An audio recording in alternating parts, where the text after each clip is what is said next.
So, in my earlier videos, we have talked about Heisenberg's uncertainty principle.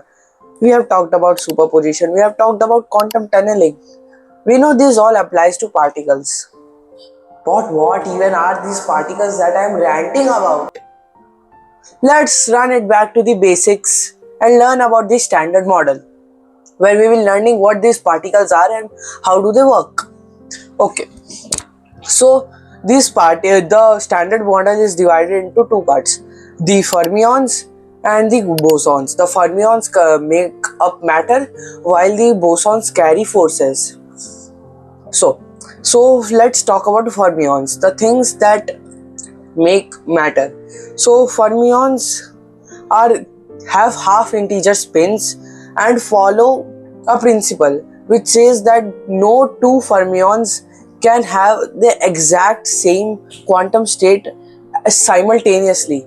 Okay, and the thing is that is why it makes a particle not collapse into a single point and retain its volume. Okay, so fermions also are divided into two parts: quarks and leptons. Let's talk about quarks. So quarks quarks are fundamental particles that interact with all four fundamental forces. Okay, but the thing is, these cannot exist in isolation.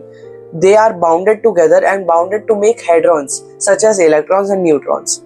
These are divided into three generations. The first generation is the up and down quark. The up quark has a charge of plus 2 upon 3, while the down quark has a charge of negative 1 upon 3.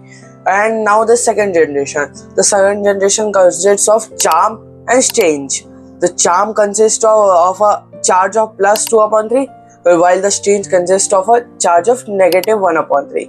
Okay, now the third generation, the final generation of the quarks. The top quark and the bottom quark. The top quark again has a charge of plus 2 upon 3, while the bottom quark has a charge of negative 1 upon 3. So that sums up the quarks.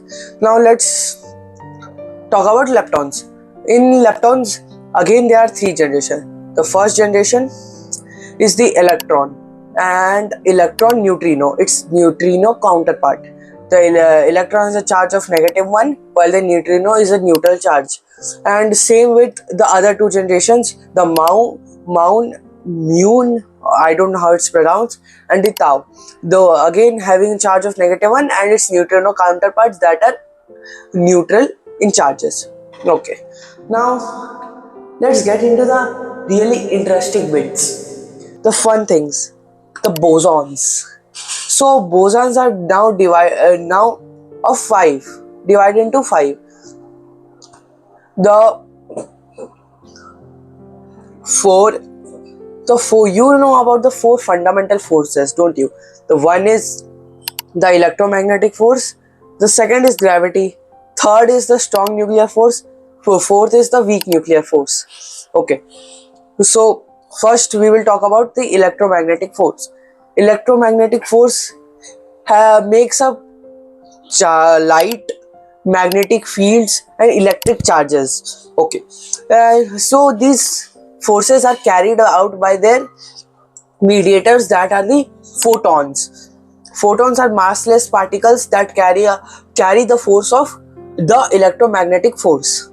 Now the strong magnetic force, this is a strong nuclear force. This is a very interesting force and a really interesting fundamental force itself. So this force bounds the quarks inside a hadron and makes a particle. If there weren't a strong nuclear force, the quarks inside a proton, for example, the two ups and one down core won't be bounded together and will not make up the universe. Damn. So the mediator of this force is a single spin boson called the gluon. Okay. So now comes the weak nuclear force. The weak nuclear force gives particles and allows particles to change its flavor. The mediators are the W minus, W plus and the Z boson. Okay, so and also this weak nuclear force is also the reason why particles decay. And now the fourth. The fourth force is gravity. And the mediator of the gravitational forces, we don't know. Okay. And now the best, the most latest boson that we have found, also named as the God particle, is the Higgs boson. The Higgs boson is really interesting and it allows particles to gain mass. So let's consider an electron. It would be massless if there weren't a Higgs field and a Higgs boson.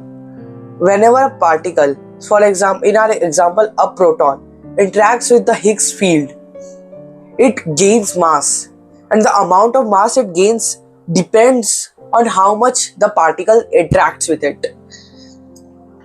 And the more the interaction, the more mass it will gain. The lower the interaction, the lower mass it will gain. In case of photons, photons don't interact with this, giving it zero mass, allowing for the electromagnetic force to have infinite range. The most important.